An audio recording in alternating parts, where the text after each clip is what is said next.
Hello Internet, here's Peacecraft and I welcome you to my first recension to Blizzard. You may ask, what's a recension? We in Germany don't just write reviews, we write recensions. A recension is built out of an entrance in which I describe my object. A bulk where I speak about the parts I want to criticize. And then I speak about it and describe it with precise points how to do it better or how to change it into better. My first recension is about the Hunter class in the game World of Warcraft. The Hunter is in the game World of Warcraft since the first launch back in 2004. The class is theoretically longer in the game since the two heroes are in the game Warcraft 3.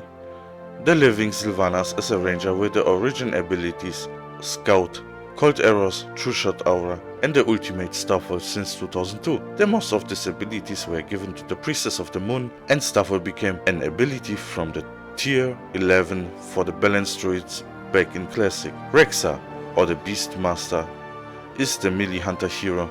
His abilities are Summon Bear, Summon Quillbeast, Summon Hawk, and the ultimate Stampede since 2003 in Warcraft 3 for the Frozen Throne. That's it for the in-game description. Now to the lore. We begin with the Beastmasters. The Beastmasters were since Warcraft 3 the Frozen Throne, the melee specification of the Hunter.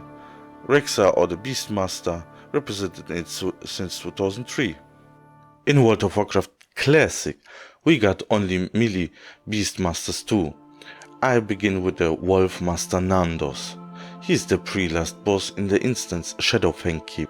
He fights in the close combat and uses the abilities Call Bleak Walk, Call Lupin Horror, Call Slave Ring. The next Beastmaster is the Houndmaster Loxi from the dungeon Scarlet Monastery, and he also uses close combat.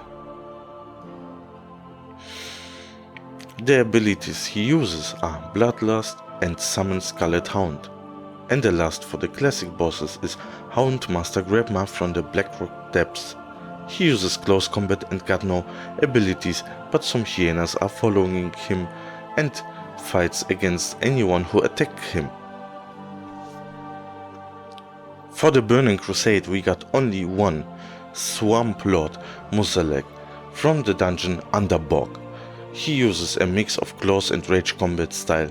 Through his abilities are Raptor Strike, Multi-Shot, Deterrence, Knock Away and Shoot. He also commands the druid Windcaller Claw as his beast and commands him to attack random players.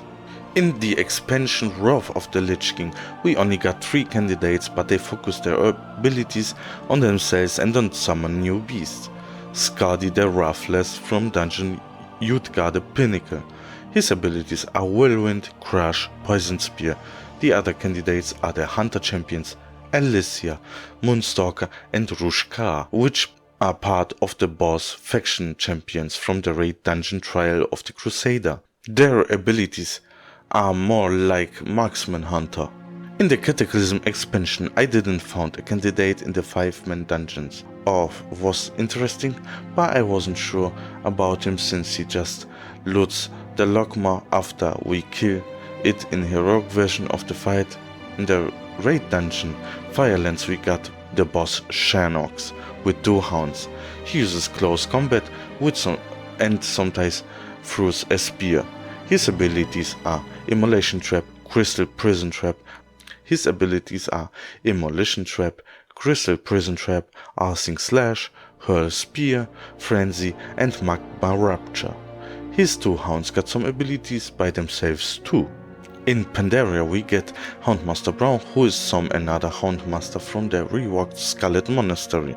His abilities are similar and he got some bonus abilities. In the dungeon Mogushan Palace there is a boss called Trial of the King.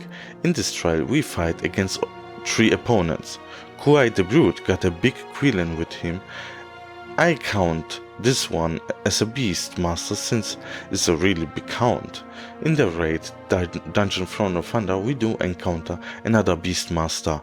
It's about the Iron Corn. He got 3 huge powerful Quillen, every with its own abilities. The Iron Crown uses close combat, and the most of his battle is changed through his Quilens. In the expansion Warlords of Draenor we got an important NPC which we are helping in the quest area Gorgrond. It's about the famous Rexxar from Warcraft 3 for the Frozen Throne. Yeah, I could mention that he was in the expansion Burning Crusade since it would empower my pawns, but I thought about speaking about Rexxar in one point. In Warlords of Draenor, Rexxar got a bigger presence. He got 2 quest chains, the first in Gorgrond and the second in the Shadowmoon Valley. The interesting thing about Rexxar here is that he is still the Beastmaster we all know, and the quest chain in Burning Crusade we are unleashing his animals, companions and striking back. The same thing happens in Gorgrond, but this time we help him to free a Rylak matriarch. In the Frostfire Ridge we got the Thunderlord clan, in which the most Beastmasters are close combat fighters. In the Blackrock Foundry we got the boss Beastlord Darmark, with 4 different beasts similar to Shanox and Iron Con. He throws spears, and the beasts got their own abilities. In Legion, in the late patches of the expansion we got a Beastmaster boss with Void theme. Sir Prish is the second boss in the 5-man dungeon Seat of the Triumvirate. He got 2 Void beasts and he uses close combat to fight. In the raid dungeon Tomb of Sargeras there is the mistress Sasheen, which summons some beasts, and her combat style is kinda related to Shanox. In the expansion Battle for Azeroth we have 2 melee beastmasters. The first melee beastmaster is in the dungeon Freehold. It's the first boss, Sky Captain Krak. The second one is in King's Rest. The last boss, King Dazar. He has a strong bond to his raptors even after death. So we got, after all, 15 melee beastmasters, bosses and important lore characters. Through all these expansions and lore characters, the Beastmastery Hunter remained a long-range specification. The Survival Hunter got changed within Legion into the Melee Hunter specification instead of the Beastmastery specification. The High Elf Alaria Windrunner is more of a survival hunter since she fought demons for several thousands of years in the Nether. The last specification, the Marksman Hunter, gives one feeling of being a sniper unit. So what disturbs me about the Hunter? First, Beastmastery Hunters are long-range combat fighters. Second, the Survival Hunters are close combat fighters. Third, it needs a hardly rework.